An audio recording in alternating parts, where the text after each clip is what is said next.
I'm very excited to share my materials with all the colleagues. The topic I'm going to share today is orthodontic turning point from failure to success. I'm Johnny Liao. I'm from National Taiwan University and also from Taiwan Association of Orthodontists. Just like to give you an idea where Taiwan is. Taiwan is a small, beautiful island surrounded by China, Korea, Philippines, and Japan. And the city I stay is Taipei, which is the capital of Taiwan, and also where the highest building, the Taipei 101, is located. As an orthodontist, the Taipei 101 looks like a mini screw to me. I hope I can convince you the value of tests in our daily practice. Excuse me, can we minimize, okay, the here? Okay. Again, I'd like to extend my most sincere gratitude to the organizer, Dr. Park, for his kind invitation, and also this opportunity to share my materials with all the colleagues. Back to my topic today.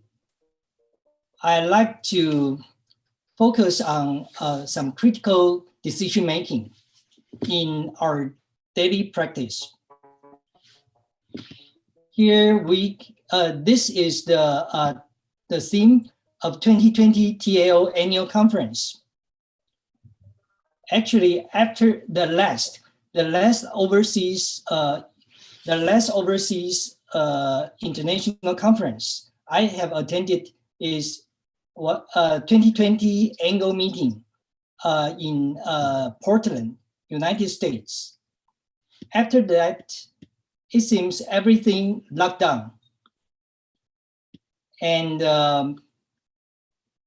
AO annual meeting is the first to go virtual. The first ever in AO history. And after WIOC in 2019, the 2020 WIOC originally was planned to be held in Peking, China, but it was disappeared without any announcement. The ninth IOC in Yokohama, Japan, at last go virtual in the end. So everything seems locked down. It makes me recall all the orthodontic journey in my past decades. I recall all the wonderful experience in so many international conferences, not only vibrant scientific program, but also beautiful sceneries and warm friendships in various locations in different countries. So when I got this invitation from Webceph, I decided to review all the topics I have gave in the past and decided to present an essentials of my past presentations. So here I have the orthodontic turning point from failure to success for you. And I'm trying to focus on the critical part, the most critical part, which lead to success instead of failure. Because I think orthodontic treatment is all about countless decisions made in every appointment. Just like everyone's life, it's all about countless decisions made in everyone's journey. It was 2000. It was 2000 when Dr. John Lin invited Dr. Hee-Moon Kyung to give the first TED presentation in Taiwan. And after that, Taiwan is lucky enough to host the third AIOC and the sixth AIOC and the second WIOC, the World Implant Orthodontic Conference. So after that, the third WIOC was held in Verona, Italy, and I spoke on total arch digitization with TESS. Here we have the first our first case today. She was a low angle class 2 division 1. We know this kind of low angle case usually have strong muscle, and which make the tooth movement more difficult than average manual plane angle. So I try to use TESS to digitalize the whole upper arch, trying to avoid extraction to improve her protrusive profile. Here we have, you can see the upper posterior TESS were installed to retract the canine to digitalize the whole upper arch. And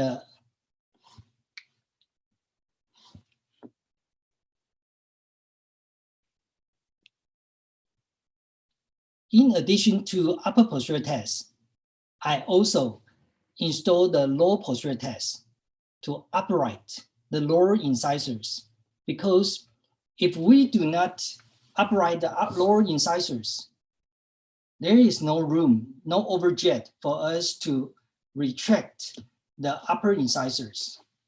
And one more thing we need to know, we need to open the deep bite before overjet reduction. So I installed the anterior TESS in the lower arch between two central incisors so that I can digitalize upper and lower at the same time while I open the deep bite. And here is the treatment comparison. Without extraction, we can improve this protrusion by total arch digitization. And with 4 TESS at 4 quadrants, we can easily correct the dental midline. And you may notice the smile view. We can see the smile improved, the incisor show improved, because the torque of upper incisor were too proclined. So we need to upright the upper incisors to improve the incisor show. And that's why I installed the lower anterior TESS instead of upper anterior TESS. And here is the cyclometric superposition. You can see no extraction, but we can digitalize the upper arch by 4 millimeters at molars and 8.8 millimeter at incisors. And here is 10 years follow-up. The profile look stable, no problem. So you can understand with the help of TESS, we can do total arch digitization in class 2, especially for low angle cases, because we do not want to extract. How about class 2 division 2? You can see a protrusion class low angle case with a gummy smile, and the deep overbite was over 100%. So again, I use upper posterior TESS for class 2 correction and anterior TESS for bite opening and gummy smile correction. Together with the bite table here to disocclude when we bond the lower brackets. We used an upper posterior TESS for class 2 correction and the anterior TESS to open the deep bite successfully. My preference for the anterior TESS is subapical.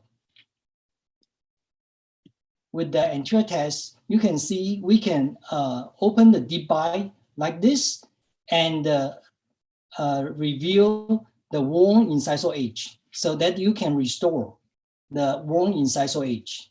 At the same time, we can use the upper posterior test to distalize the upper arch to correct the class 2 canine relationships. And here is before and after. Before and after. The torque was well controlled. Before and after. The molar relationship were complete class 1, very solid class 1. And also the facial profile was improved. And the gummy smile was corrected. I'd like to thank a good friend, Dr. Ramsey from Thailand.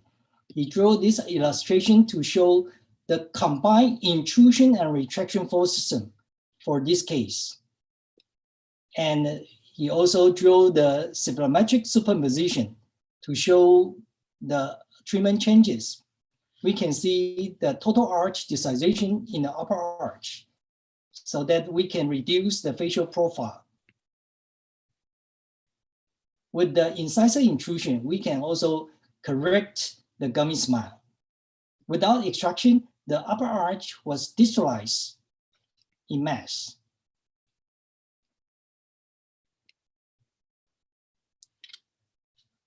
In addition to the torque band in the incisor slots, we also use upper anterior test. We can intrude the upper incisor, but at the same time, we got a counterclockwise rotation. I mean the counterclockwise moment, which means plateau root torque for this case. So we can correct the class 2 dip 2, the retroclination of the upper incisors. So total arch desization with test also works well in class 2 division 2 cases. But I'd like to show you another class 2 division 2 case, which did not go so smoothly. Again, a low angle case. Class 2, dip 2. Deep overbite, over 100%. We suggest the removal of the wisdom teeth. And he got posterior crossbite, anterior deep bite. So upper posterior tests were used to retract the upper dentition, trying to correct the class 2. But we need to open the deep bite first. So we install anterior tests on both arches. So after the bite was opened, we distalize with the test to retract the canine and incisors to correct the class 2. However, the relationship looks still a little bit class 2. However, if the test fail, what would you do for this kind of difficult case? I asked the patient to wear class 2 elastics. However, because we need patient compliance for elastic wearing, so I prefer using tests instead of class 2 elastics. So I inserted plateau test in conjunction with the modified plateau test. Although we tried for 1 year for upper arch, total arch desization, but still, there was still canine class 2 on the right side. So finally, I decided to insert another buccal shelf test, but I slanted the buccal shelf test forward so that I can attach power chain from the terminal molar to the buccal test. And then you can see I can protract the lower dentition forward so that I can get my buccal interdigitation to solid class 1. Here is the treatment comparison. What I'm trying to explain is there must be boundaries for tooth movement. There must be boundaries. We do not know where the boundary is, but we just try total arch distalization first. But what would you do if you cannot distalize the upper arch anymore? I decided to protract the lower to match with the upper. Here is the OPG, look good, and the symmetric superposition showed upper arch distalization, and I can protract the lower anteriors to match the upper dentition. So maybe you need a plan B for every case. If the treatment strategy does not work well, we can continue the treatment. The next 2013 AO meeting in Philadelphia, I shift to class 3 treatment with TAS. I try to apply total arch distalization in class 3 treatments. I think for class 3 treatment, extraction or non-extraction, that's a problem, especially for class 3 cases. Why is that? Usually, we prefer to retract the lower for class 3 correction. But the reality sucks. It tends to advance the upper dentition to become a protrusive facial profile after anterior crossbite correction. So like this case, a class 3 moderate protrusion, not very severe, but the lower dentition, there was no crowding at all. So I tried to use self-ligating bracket to align the very severe crowded upper arch. The treatment proceeded very well, so we can correct the anterior crossbite in 4 months. Then class 3 elastic correct the class 3 malocclusion very fast in 8 months. So here is the comparison before and 8 months. We can see the occlusion-wise, it looks good, but the facial profile became a little bit protrusive. At last, the patient decided to remove full bicuspid so that she can get a better facial profile in the end. Here is pre-treatment, non-extraction, and here is the result of extraction. But a similar case, you can see not much crowding in the lower arch, but severe crowding in the upper. I decided to remove the lower wisdom teeth, then expand the upper arch and retract the lower dentition with TAS. You can see the anterior crossbite was corrected successfully. However, when I correct the anterior crossbite, the facial profile became protrusive like this. Of course, we can extract 4 premolars, but this time I chose to add 2 upper posterior mini screws to retract the upper arch. And with the lower TAS, we can distalize both arches at the same time to achieve the facial harmony in the end. If we compare the symmetric superposition, you can see when we correct the anterior crossbite, most of the tooth movement was achieved by upper anterior flaring.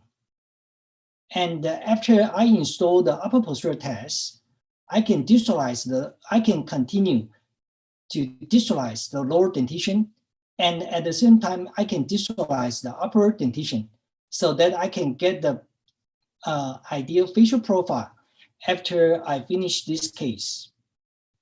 And here is the cephalometric superposition.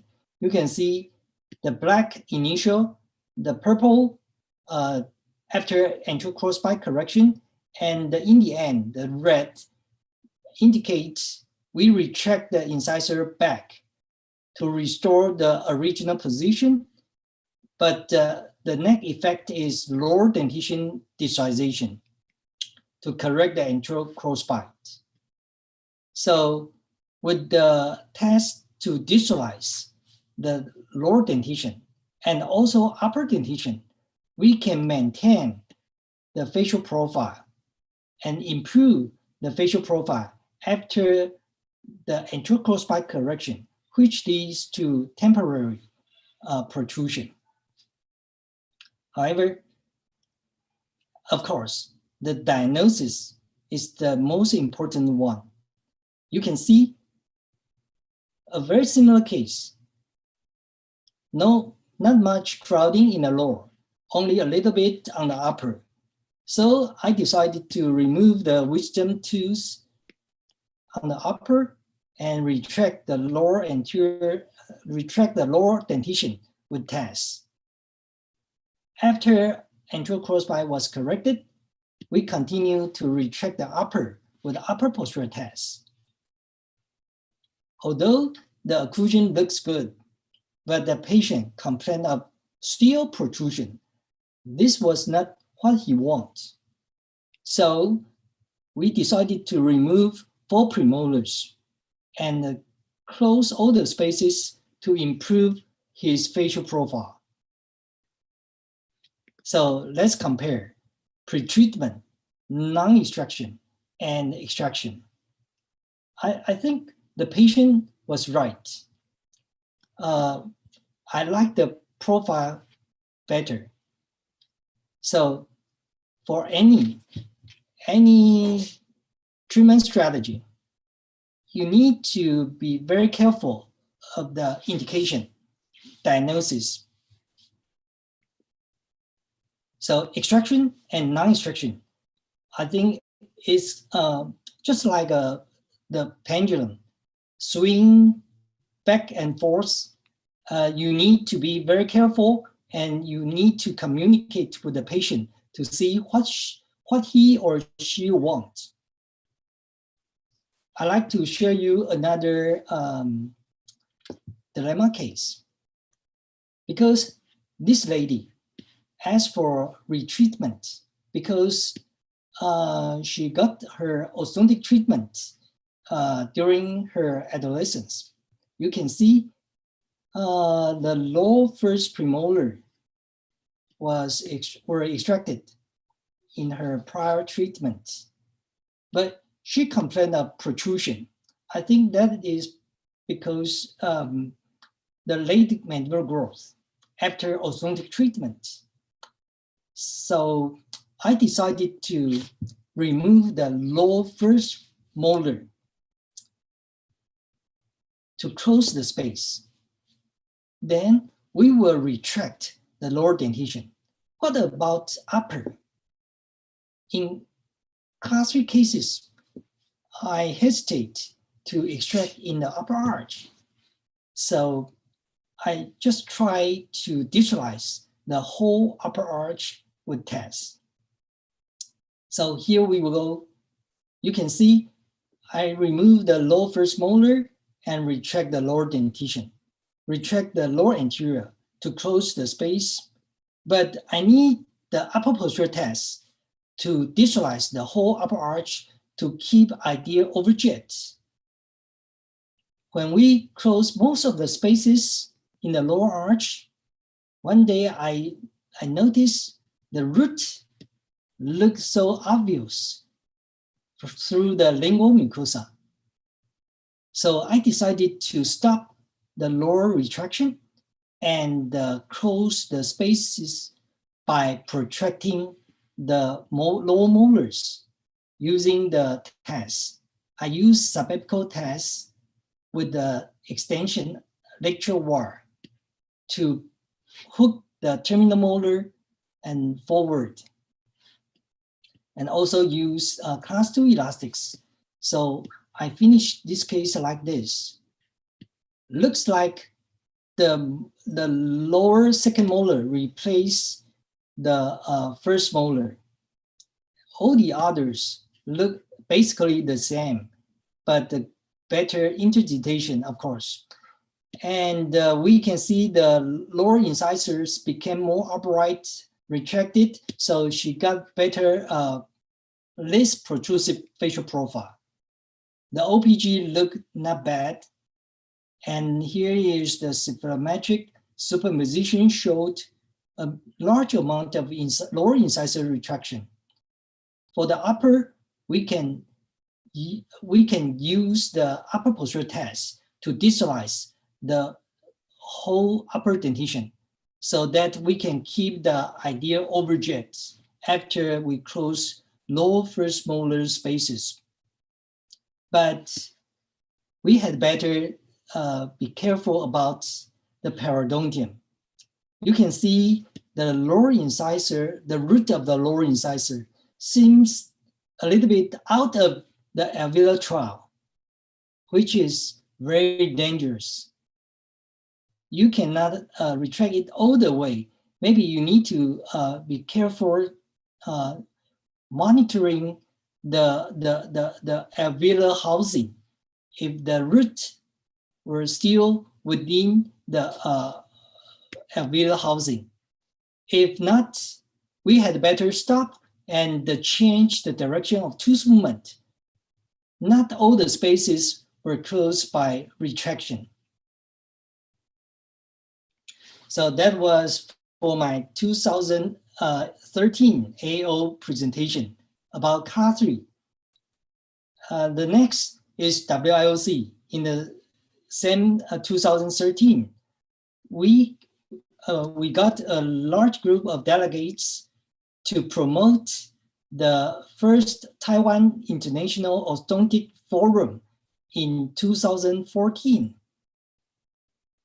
My topic is top case made easy with tests. And I shift to my focus on protrusion cases. That is, some cases might be so difficult beyond maximal anchorage because so severe protrusion. You can see quite severe protrusion, and we plan to remove 4 bicuspids, of course, but unfortunately, she got hopeless lower left second molar, and for the lower right, I think the first molar is poor. So I decided to remove these 2 molars in addition to 4 premolars. And also I plan to remove the upper wisdom teeth.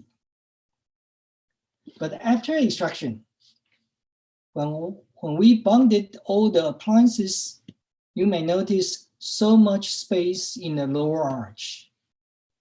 So we can imagine the overjet would be increased a lot when we close all the spaces because the anchorage. So we need to reinforce the anchorage in the upper arch. Using the upper posterior test, we can distalize the whole upper dentition to catch up with the lower incisors to keep ideal overjet when we close all the spaces. And we can improve the facial profile like this. Actually, before I use tests, I cannot imagine this kind of treatment result. If we look at the cephalometric superposition, we can see a large amount of incisor retraction. There was no anchorage loss at all. And after complete space closure, we can distalize the whole upper dentition. And we can close all the, I think the spaces we close in the lower dentition per site is more than 20 millimeters. So that is really amazing to me. Another protrusion case, we can see a lot of prosthesis, including a cantilever prosthesis with the upper left lateral incisor missing. Besides that, we may notice here a hopeless upper right first molar. So full premolar extraction plus wisdom teeth removal and this hopeless molar. So with the ascetic pontic hung on the arch wall, we got each premolar, one premolar space on each side and one extra first molar space on the upper right.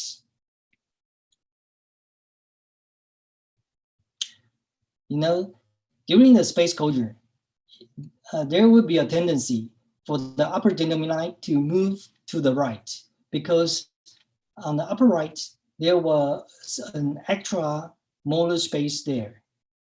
But with the upper posterior test, we are able to maintain the dental midline pretty well when we close most of the spaces. That's the beauty of the test. However, the profile improvement at this time was not good enough. Although there was still some spaces over the upper right. When we tried to retract with upper posterior test, you may notice here, there was no overjet, insufficient overjet for upper arch desization. So I decided to put another 2 buccal shaft tests to disslice the whole lower dentition so that I can get the overjet for upper arch continue to disslice. At the same time, I may need anterior tests for anti-bowing because when we try to disslice a lot, the bowing effect would be larger. So we need anterior tests for anti-bowing.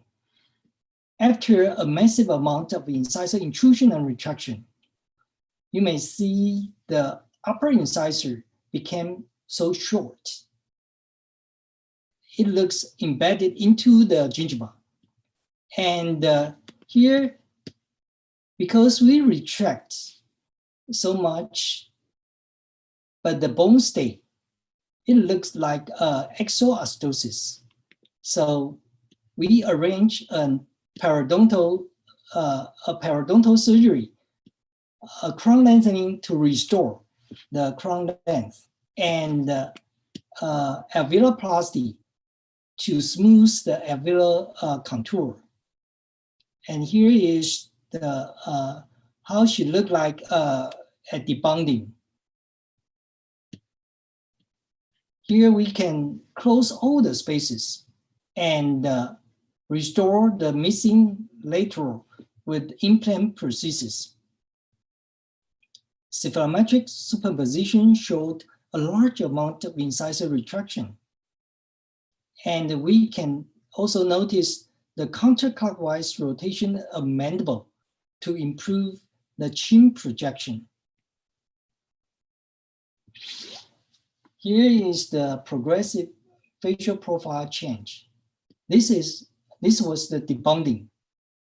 And 9 months after debonding, during follow-up, we may notice the soft tissue profile looked even better. I think that is because neuromuscular adaptation after we correct the hard tissue and the soft tissue adapt. So I think this case is a very good example to illustrate the beauty of interdisciplinary treatment. However, again, I'd like to share you another failure case. Although it looks like very similar situation, but only one missing. I mean, if you miss any details that is critical, maybe it will lead a failure. Regular protrusion, a large decay at the upper left with endodontic involvement. Of course, full bite extraction, and I would suggest full wisdom teeth removal. However, this lady asked me to extract the upper left first molar instead. After extraction, you may notice this is the start. We start the start of space closure. 3 months later, here is the archwall. Look quite strange, right? Not so straight. It is because there is some bowing. There is some bowing during our space closure. It is because the elongated wisdom tooth, which impede by the lower second molar. I cannot close the upper space because I cannot move the elongated terminal molar forward. There is some occlusal interference between the wisdom tooth and the lower second molar. That's a big problem. So in addition to this buccal test, I inserted another plateau test here, but also bound a segment to accept the intrusive here. But I need to install another mean screw distal to terminal molar, because this is a cantilever. The distal end is not so easy to be intruded. If I do not have a mean screw distal to the terminal molar, it will be difficult to exert the intrusive force. So finally, after this setup, you can see the molar started to be intruded, embedded into the gingiva. The wire look straight. Then I can start the space closure. But during the space closure, you can see all the other quadrants. The spaces were all closed. Only the upper left, still a premolar size space. And we can see some transverse bowing here. The buccal overjet was decreased to posterior crossbite. So I need the patient to wear the posterior crisscross elastics, trying to get rid of the posterior crossbite. Although the spaces were closed, but you may see the time was a long duration, more than 3 years. The patient started to complain of long treatment time. And of course, the dental midline tend to shift to the left. And I also need the patient to wear asymmetric interarch elastics. Finally, we can close all the spaces. The midline was maintained well. However, the buccal segment, you can see the buccal segment was still a little bit class 3. So I bound the button here and used the buccal test and the palatal test to protract the upper posterior quadrant, the upper left quadrant forward. And finally, I can finish this case at this time. That is over 5 years, over 5 years. Here, OPG looked fine. But this is not what I want. I want to make the tough case treated easy, not make the good case gone bad. So the diagnosis and treatment plan, I think it is the most critical point. What did I do wrong? I think molar intrusion should be easy with the help of tests. However, you need to know if the terminal molar is not so easy to be intruded. I hope you will learn my lesson without trying by yourself. So my next 2014, it was 6 WIOC in Anaheim, in the United States. I spoke on interdisciplinary treatment with tests for mutilated dentitions. Here we have a mutilated class 3 malocclusion anterior crossbite. And you can see 1, 4, 4, 6 were missing. 2, 5 residual roots. And these 3 were hopeless. So I decided to remove 3, 4, this one, to correct correct the anterior crossbite. I decided to extract this one and this one to correct anterior crossbite. In addition, I plan to remove the wisdom teeth of these 3, except this one, because I try to maintain 2 molars in each quadrant, 2 molars in each quadrant. So the treatment plan was like this: close 1 premolar space at each quadrant and correct anterior crossbite. The space left in the end would be restored with implant prosthesis of these 3. Because the treatment plan involved a premolar extraction here, so I tried the premolar autotransplantation to replace 1 dental implant. So here is the initial setup. I used the posterior test to visualize the lower dentition. Here is the bitable when I bonded the upper dentition because I try to avoid the bracket interference. So this is the time for autotransplantation at the 5th month. So before I extract the donor, I drill a hole. I raise the flap and drill a hole here, and I extract the premolar and try it in.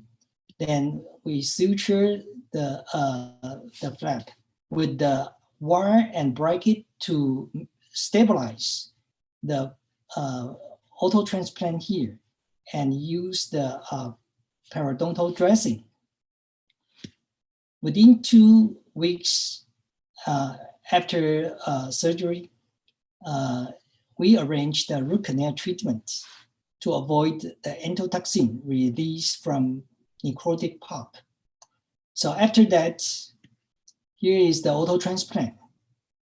After that, we insert the open coil spring here to create the space for the upper left lateral incisor, and keep the space closure, keep retracting the lower anterior to correct the anterior crossbite. So here we correct the anterior crossbite. After we create the space, we can hand the aesthetic puncture here. And here is the last space left. So that this space is for dental implant installation. So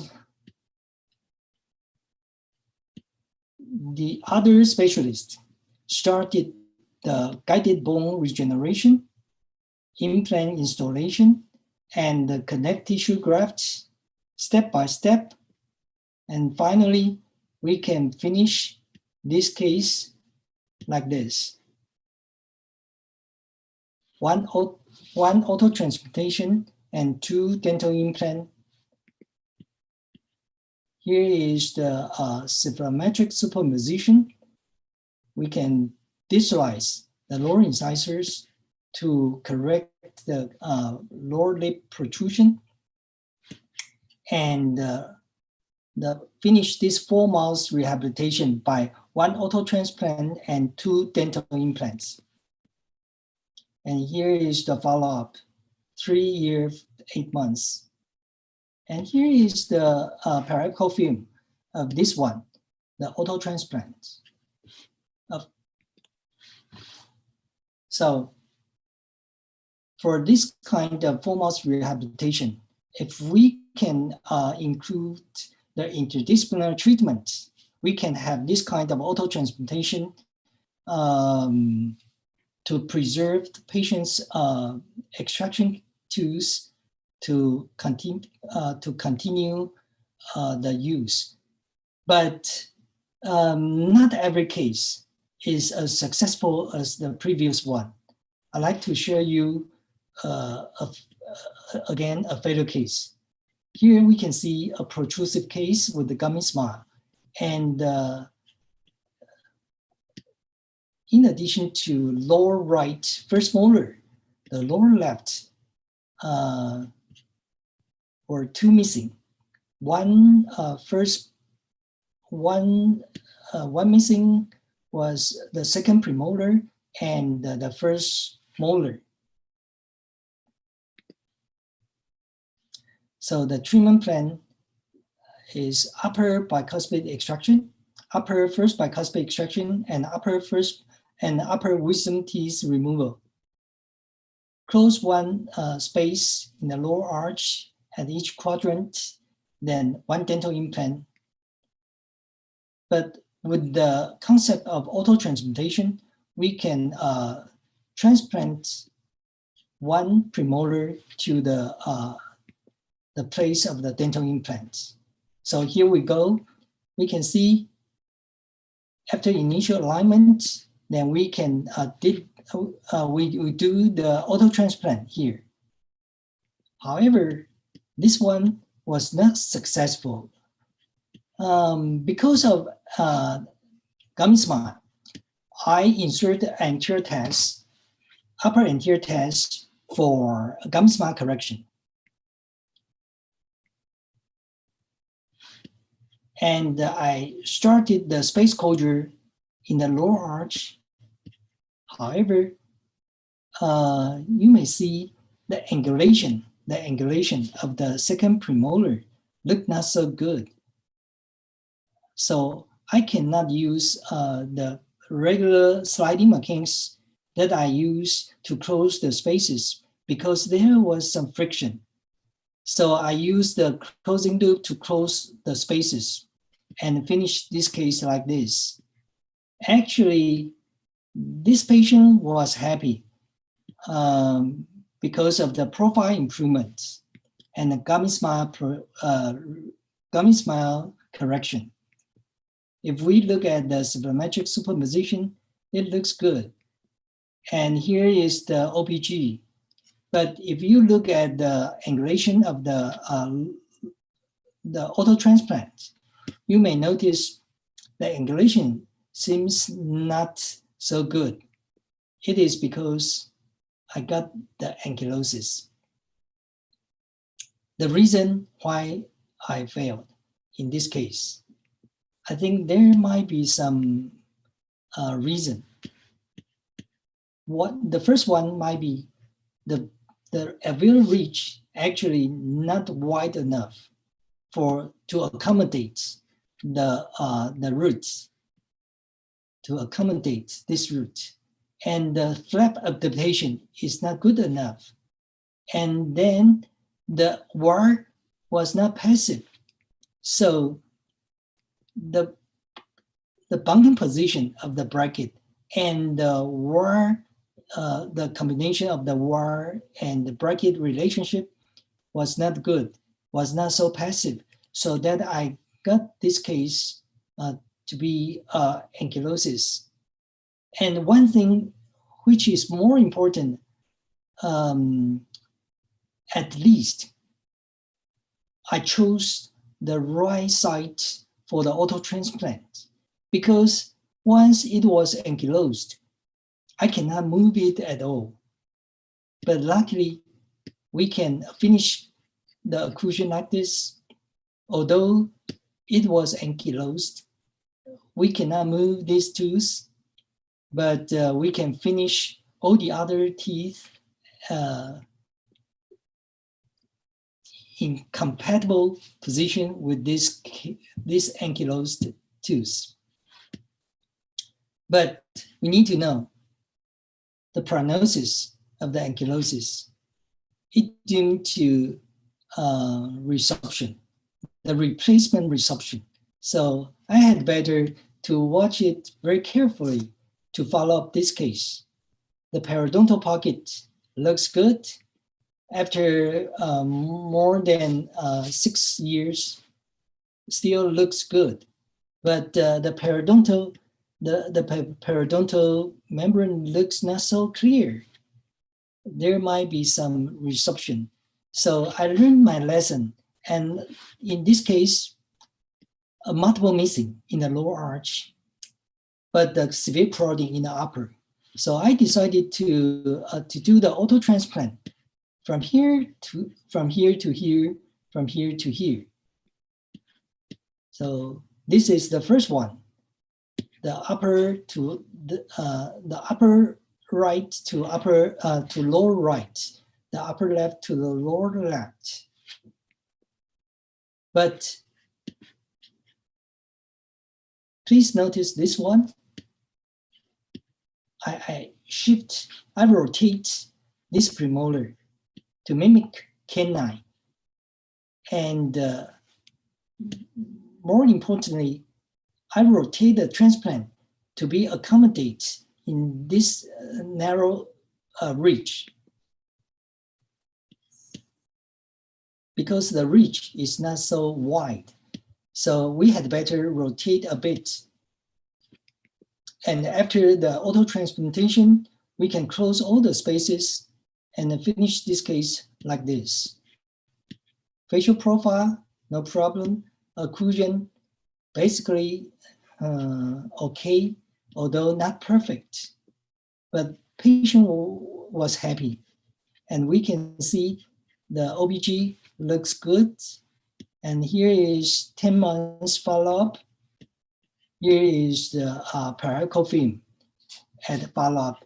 We can see the periodontal membrane clearly, lamina dura very well. So after the WIOC in Anaheim, because that was in United States, so Dr. Greg Huang and Dr. David Turpin, they were among the audience. So I got the invitation for the next AAO meeting in San Francisco in 2015. So I spoke on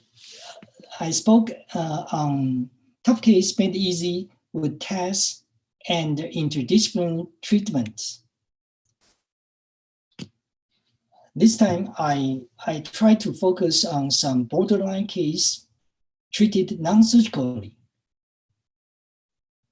The first one is a very protrusive case with gummy smile, but very upright upper incisors, which makes the upper incisor retraction very difficult. But with the test, the combined intrusion and retraction force system, I retract the upper dentition and intrude the upper incisors to correct the gummy smile, along with the torquing spring, we can control the upper incisor torque. So this is the anchorage setup, the combined intrusion and retraction force system. We can close all the spaces.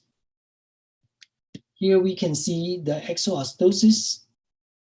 We need the periodontist to help us to remove the exoastosis and smooth the available bone, and also restore the appropriate crown length so that we can improve her facial profile and also correct the gummy smile. And here is the cephalometric superposition.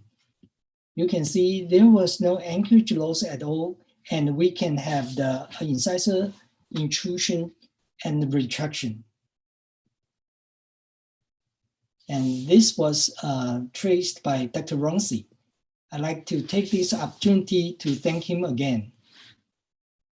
But the next case, I'd like to share with you, although the basic combined intrusion and retraction force system works very well to reduce the protrusion. But as sometimes you may feel that you want to distalize more. Like this case, because of the thick lip, you may expect the profile response might not be as good as regular case. So for by extraction, combined intrusion and retraction force system as regular. When we close most of the spaces, although there was significant profile improvement, but still you want more. The patient was not wants more retraction. So I decided to install 2 buccal shelf tests to maximize the lower retraction so that I can keep retracting the upper dentition. And here is the progress. Well, here is the final result.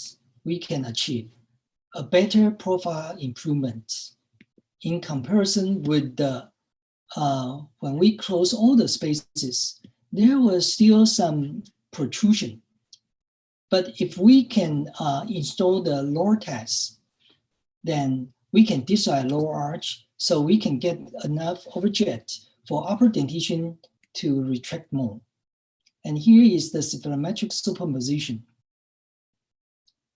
Combine intrusion and retraction force system on both arches to maximize the profile improvement.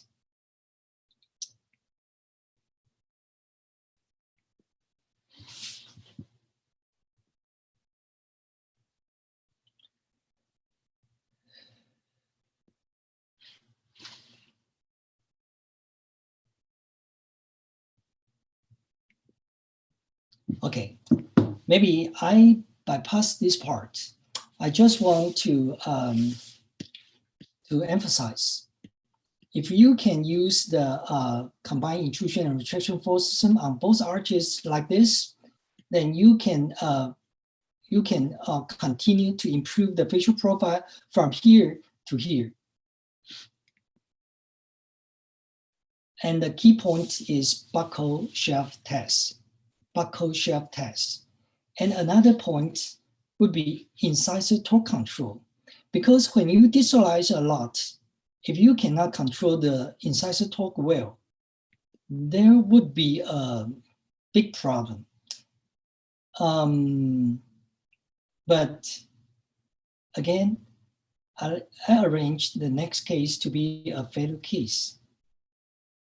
Because this case, you can see she was so severe protrusion. Even 4 bicuspid have been extracted. But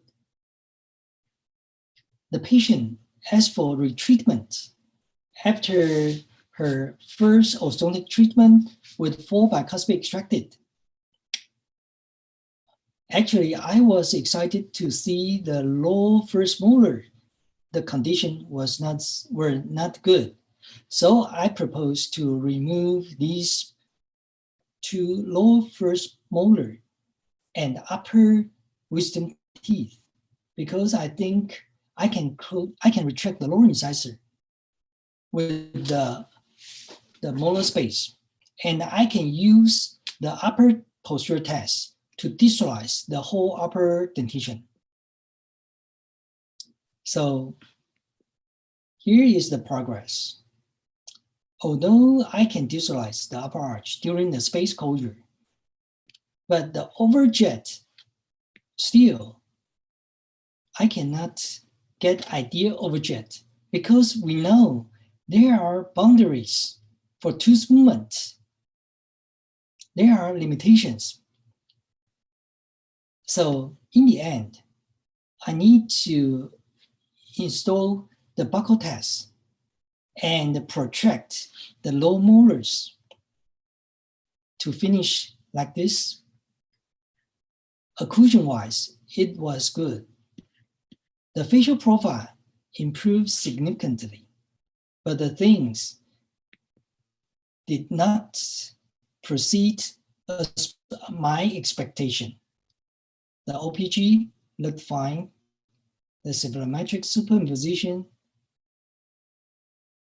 showed a large amount of upper dentition distalization, but I cannot retract it all the way. I need to protract the low molars with the buccal shaft test to protract the low molars to finish this case. And here you can see the progress, the progressive facial profile change. This is pre-treatment, 2 years, 4 years, and almost 5 years. You can see the facial profile changes. Actually, patient was happy, but I think the experience actually quite horrible, because you do not know whether you can achieve your treatment goal or not. You need to have a plan B when you try this kind of extreme case.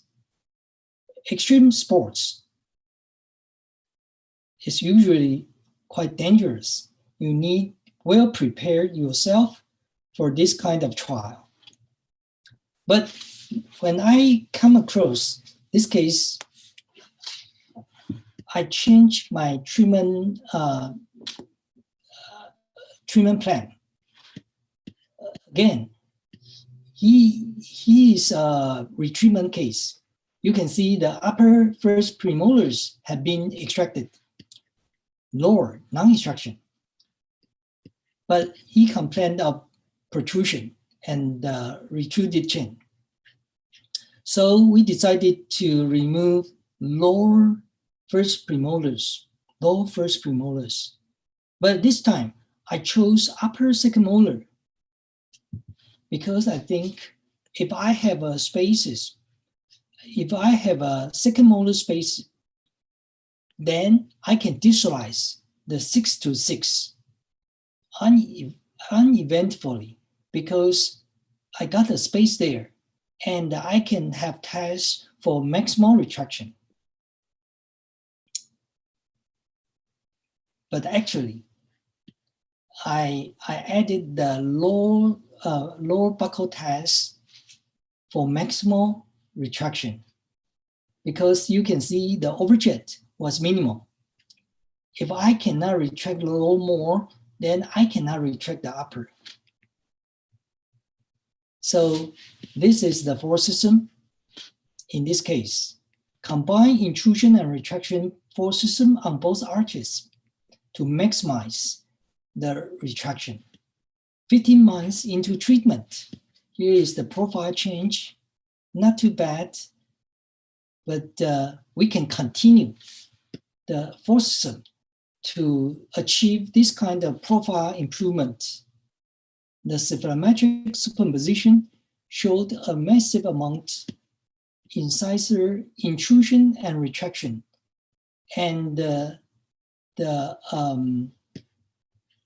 because of the occlusal plane of the upper arch was moved upward so that we can get counterclockwise rotation of mandible to rotate the pogonium forward to improve the chin projection. Here you can see the space closed at 15 months, and in the end, here it looked different. It was because total arch decisation continued, and counterclockwise rotation of mandible improved the chin projection. So the next is another journey to Angle Society. It was Dr. Greg Huang who invited me to join the Angle Society. He told me that a good friend, Dr. Tae Kim, was also a member there. And what I need to do is to bring 3 completed cases and treat 5 cases prospectively. So 2016, I went to Portland for angle meeting, for my first angle meeting there, and enjoyed the conference very well. So I decided to treat 5 cases prospectively. And here is my case number 1.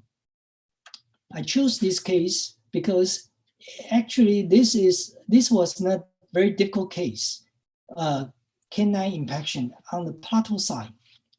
So the patient asked me to reposition this canine back to its original position. So I exposed this canine and I'd retract this canine with the plateau test. And here is the comment from the admission committee. And the comment is, I do not think there is a big risk with the root damage to the maxillary left lateral incisor. If it is posed vertically into the palate first before being moved labially, it will end up in good position. So after I retracted it, expose a little more, then I start to protract it to the buccal. But at this time, I check a CBCT to find there was barely, almost no bone on the actually labial side of the canine, the labial side of the canine. So what should I do? During the progress of my angle case, I went to India, Goa, for 8th WIOC in 2016, and I spoke on transposition. And here is a canine transposition case, bilateral canine transposition. So when I try to correct the transposition, I retract this lateral incisor first so that I can give way for the canine to distalize. So I utilize the plateau test for plateau movement of the lateral incisor. And the next step, I need to move the lateral incisor to mesially. So I use the power chain to move the lateral incisor. However, if you look at the CBCT here, you may find here the root was still transposed with the lateral incisor. I mean, the root of the upper right canine was still transposed with the upper right lateral incisor. Although it looked fine clinically, but actually underneath the root was in close contact. We need to move the roots to move away from the root of the lateral incisor.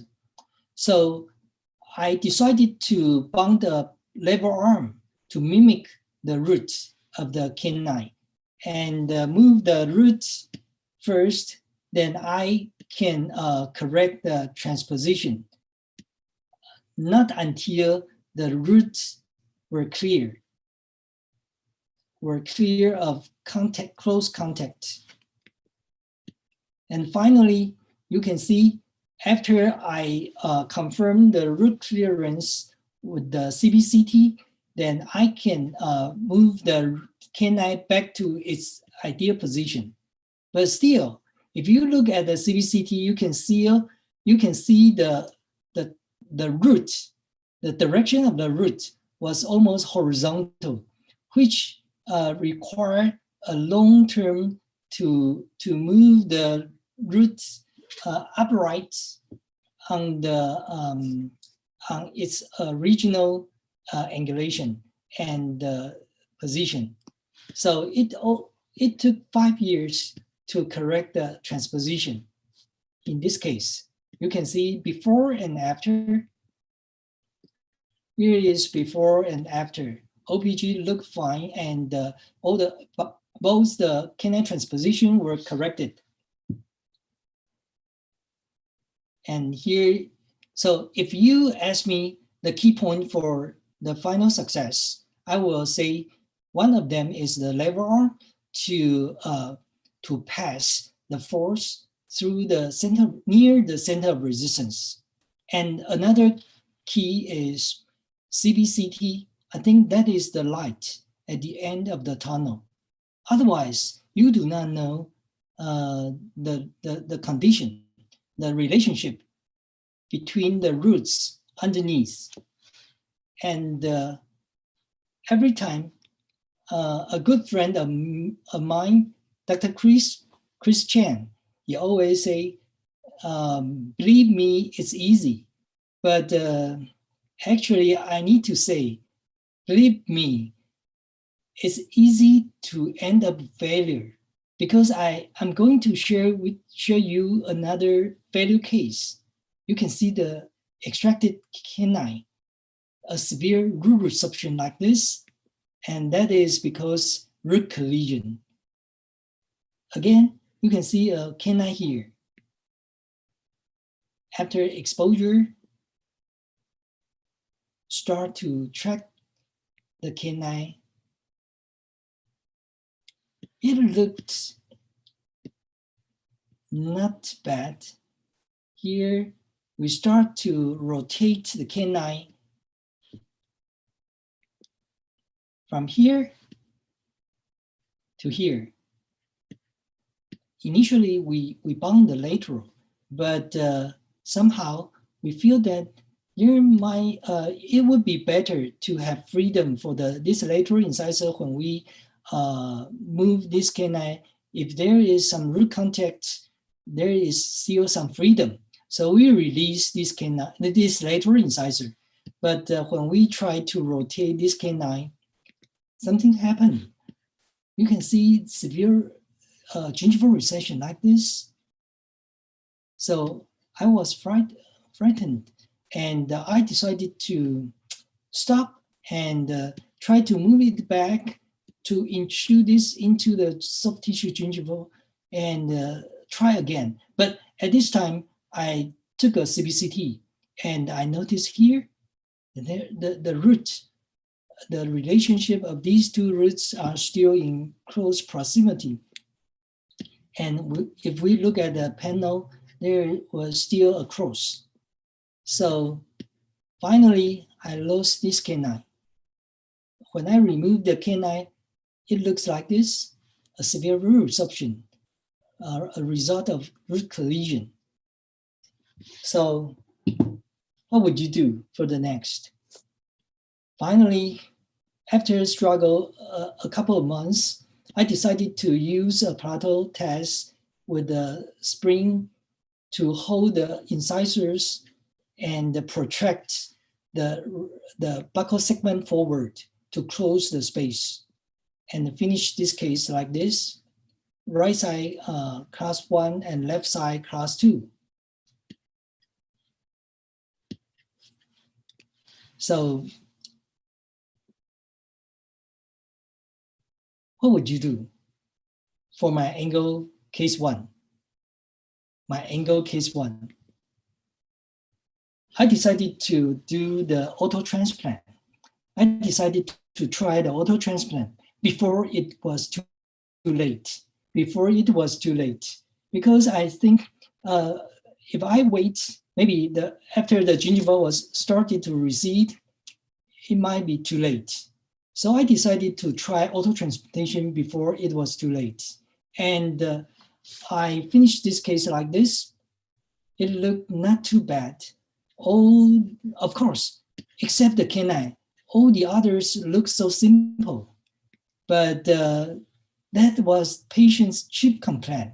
So I decided to try the autotransplantation, and it works well.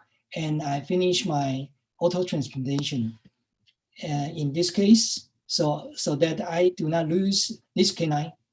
And here is the comment from the admission committee. Without CBCT, most of us would have continued to move the canine into the arch and finished without realizing and had a loss of the canine. So I think it's quite important to read the CBCT in this difficult case. Okay, so here is a case transferred by a colleague because of ankylosis of the canine.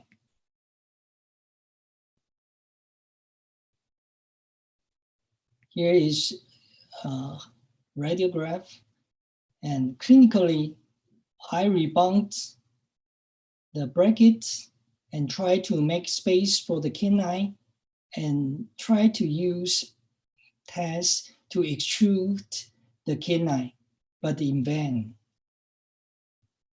I think it might be ankylosis, but I still want to try to retract this canine with a test. But finally, I raise a flap, then subluxate this canine and start elastic traction. And finally, I see some tooth movement of this canine. And I think it's possible for us to move this canine. Of course, all the rest, everyone can see how it is going, just regular orthodontics. So the key for this ankylosis, I'm not sure whether it is ankylosis or not, but create space, open a flap, try to tract and open a flap, try to subluxate, then move it, and that is the key to success. But not every case was so lucky. What if you come across a real ankylosis? This is a regular protrusion case. So 4-bite extraction and wisdom teeth removal, then space closure with maximal anchorage with test. But one thing happened. We noticed the overjet was become larger and larger because we retract the lower, but we cannot retract the upper. And the arch form became weird. So I changed to the closing loop, but still I cannot close the space, although the space became smaller, but we can notice the anchorage loss of the upper posterior teeth. So we can confirm there was an ankylosis in the front. After trying to know which one is the ankylosed incisor, then we decided to bypass the incisor and retract all the buccal segment back to the ideal class 1 occlusion. Then we open a flap, cut a single tooth osteotomy, and move this segment back to its ideal position, and using bracket and wire to stabilize this segment, and finish this case like this. Single tooth osteotomy is the key. Of course, before that, you need to diagnose this, which one is ankylosis. And you need the test to digitalize the buccal segment to its ideal class 1 relationship, and at last, single tooth osteotomy to reposition this ankylosed incisor.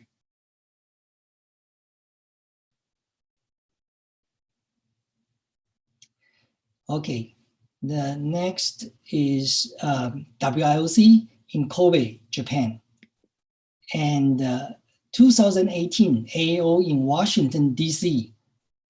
I spoke on orthodontic correction of adult gummy smile with tests and periodontal surgery. And here we can see some gummy smile correction successfully,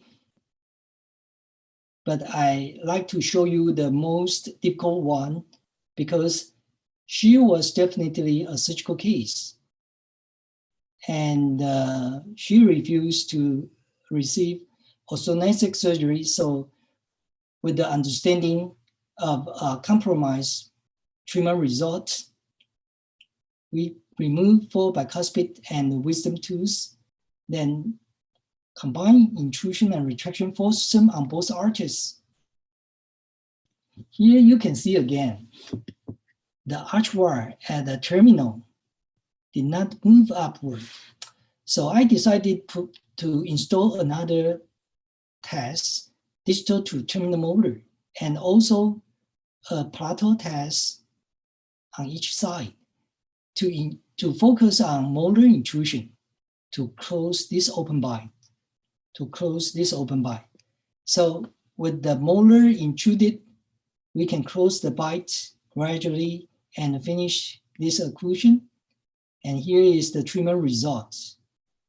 But if you may notice here, after a massive amount of retraction, there was so robust alveolar bone, we need a periodontal surgery. OPG looked good, and the sphenometric superposition showed a large amount of incisor intrusion and retraction.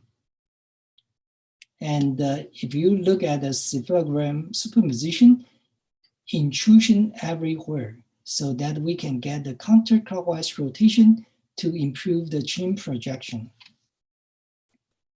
Low facial height was reduced, mandibular angle was closed, and the Pogonian was moved upward and forward to improve the chin projection. So here is the mandibular angle reduction from 49 to 45. Here are some numbers. For this kind of extreme case, actually, the treatment goal is to reduce the hard tissue volume anterior, posteriorly, and also vertically. If we close all the spaces, it looks like this. But if we can further control the vertical, it will improve a little bit more to relieve the tension. You can see the chin projection improve progressively. And here is the before, after follow-up, and 3 years follow-up. But some case, on the contrary, for this low angle case, although the incisor show not bad. She complained of protrusion. So we just use combined intrusion and retraction force system as usual to close all the spaces to improve the facial profile, but the patient started to complain insufficient tooth show. Insufficient tooth show, although she was satisfied with the profile improvement.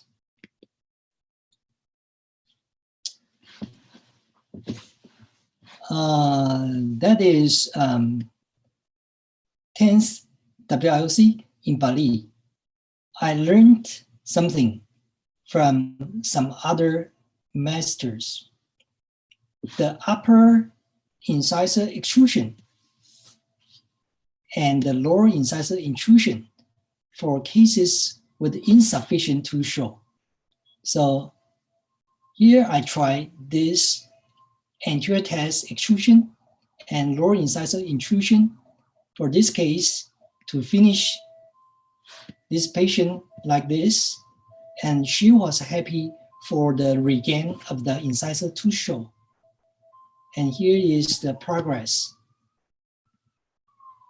The start, she complained insufficient tooth show, and then we apply the anterior teres extrusion and finish. And here is some setup of this technique. And that is the beauty of the international conference experience, that I can learn a lot from some other colleagues, so that it inspired me in my cases. I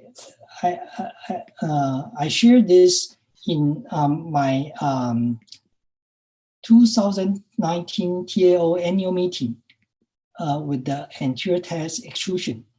Here we can see even more lower angle cases like this. I start, for sure, you will not want to extract in this kind of low angle case.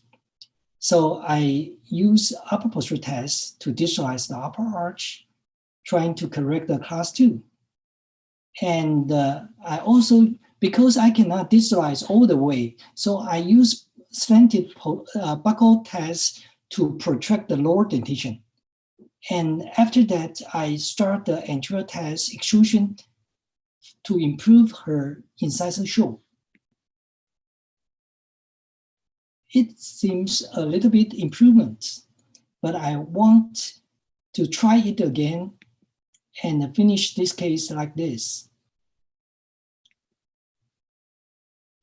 The improvement looked significant because of anterior teres. We can extrude the upper incisors so that she look even better. The next was 2019 AAO in Los Angeles, and the next 11th WIOC in Bucharest, Romania. I spoke on application tests in ortho implant combined cases. Here is an example I'd like to share with you. For this protrusion case, for sure, we will extract 2 upper bicuspid. And for the missing in the lower dentition, we may need use the combined intrusion and retraction force system on both arches to arrange the space like this. And in the end, we will need 2 dental implants on each side to restore the missing. So the force system would be distal force to retract the upper dentition.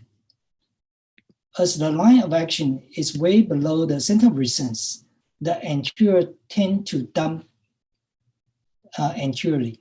The anterior tend to dump, so we need an upper anterior test to anti-bowing. And at the same time, we will generate counterclockwise moment to maintain the incisor torque. Besides that, the torquing spring was also used to apply the plateau root torque to control the upper incisor torque. To level the curve of speed, we used lower anterior test. And to upright the low molars, a segment of open coil spring was inserted in front of the molar. So the force will above the center of resistance and tip the molar back. And the reciprocal force will tend to flare the lower incisor labially. So we use the low posterior test to distalize the lower anterior and prevent the lower incisors from flaring. At the same time, you may see the dental midline was off. The right side was class 2. So I asked the patient to wear the asymmetric interarch elastics for midline correction. And it's time to install the dental implant. So I took to the implantologist to install the fixture 1 millimeter off to the regular position, 1 millimeter distal on the lower left, and 1 millimeter mesial at lower right, according to the planned tooth movement, because we try to correct the dental midline by pushing the lower anterior to the left. So here I got after the implant installation, and afterwards, after a couple of months for osteointegration, the prostheses were fabricated as soon as possible. And I was soon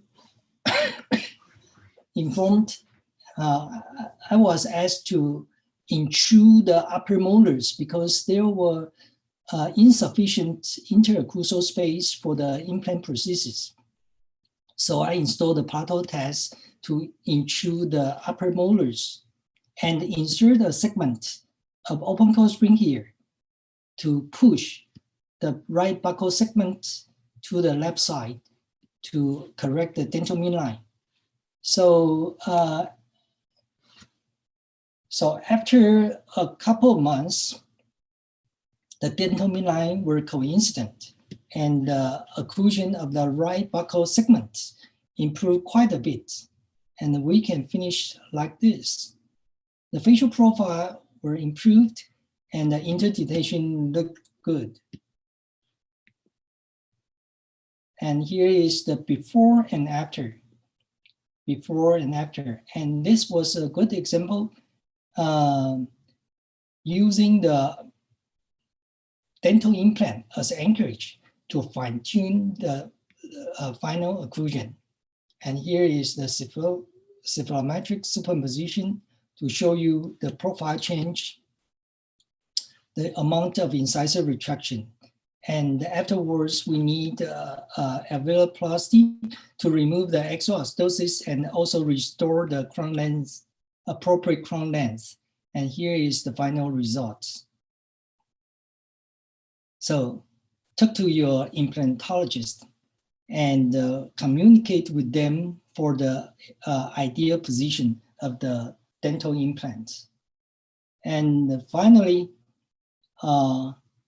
I'd like to share with you my final case, interdisciplinary treatment for mutilated dentition with mini implants, dental implants, and autotransplant. This lady, asymmetry, severe protrusion, occlusal plane canting. And you can see, in addition to gummy smile, the gingival line was also canted, and multiple missing in the lower arch. That's why she was a mutilated dentition. In consideration of her facial profile and skeletal disharmony, actually, the treatment plan, the ideal treatment plan would be 1 premolar extraction space in each quadrant, then close all the spaces and orthodontic surgery to correct the skeletal discrepancy. Then dental implant to restore the missing. However, the patient declined the surgical approach, and she also asked for minimizing the number of dental implants. So finally, we decided to close one space at each quadrant. Close one space at each quadrant. Then the space left was also restored by autotransplant here and here. So in the end, there would be one dental implant only, one dental implant only. So this patient was happy with this treatment plan, with one dental implant, two autotransplant. So here we go with the upper posterior test to start the retraction of upper arch and anterior test for bite opening. And in conjunction with the upper right posterior test, the occlusal plane was correct, the occlusal plane was correct as possible.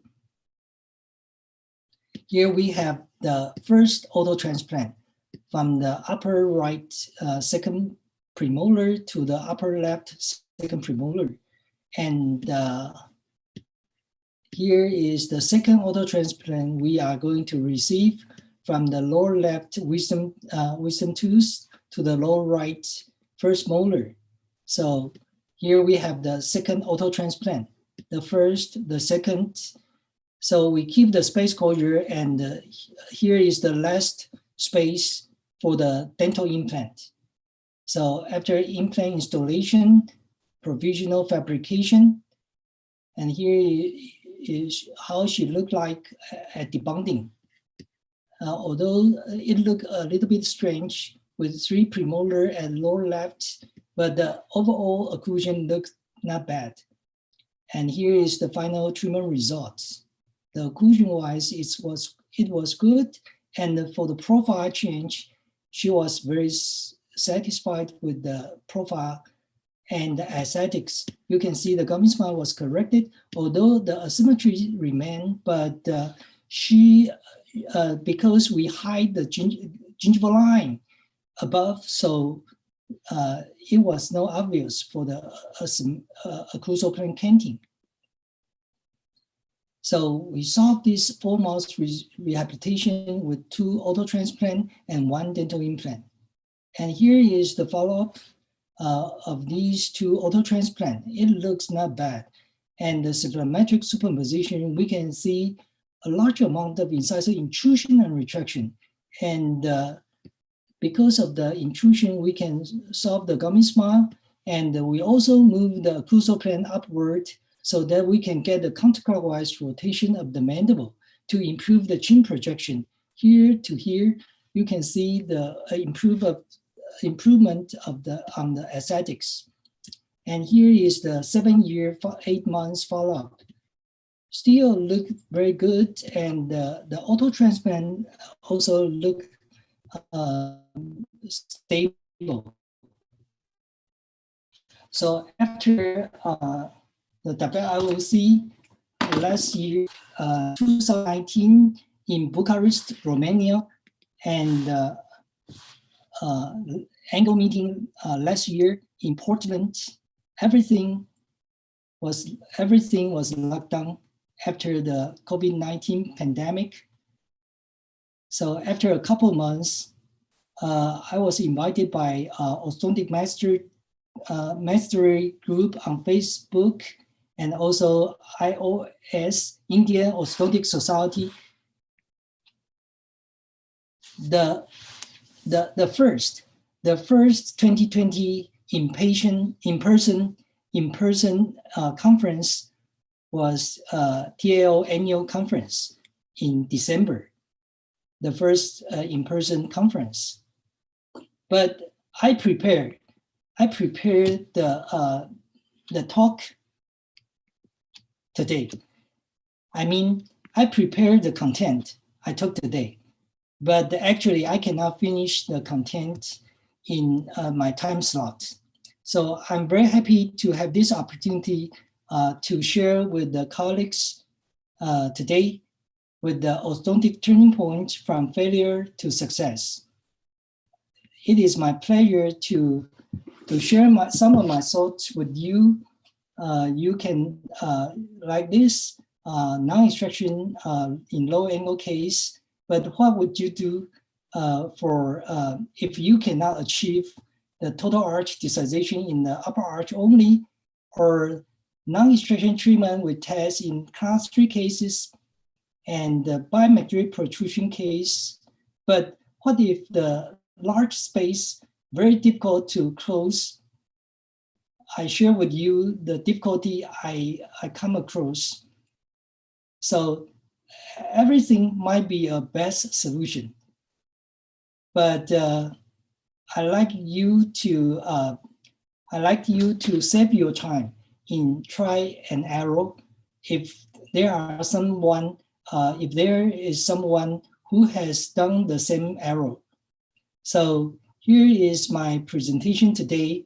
I hope you will enjoy my talk. And if you have any question about these materials, I will leave my email there. You are more than welcome to communicate with me. At last, I'd like to thank all my colleagues, because one is too small a number to achieve greatness. And we have so many orthodontists working together in my office. Besides the orthodontists, we also have some other general practitioners, prosthodontists, periodontists, working together as a team. I also like to thank all my family, my beloved wife and 3 daughters. And especially, I like to thank my better half, flying together with me to be so supportive wife and give me free wings to fly. Thank you for your kind attention. Here is my email, and I hope everyone enjoy, and please ask any question if you have some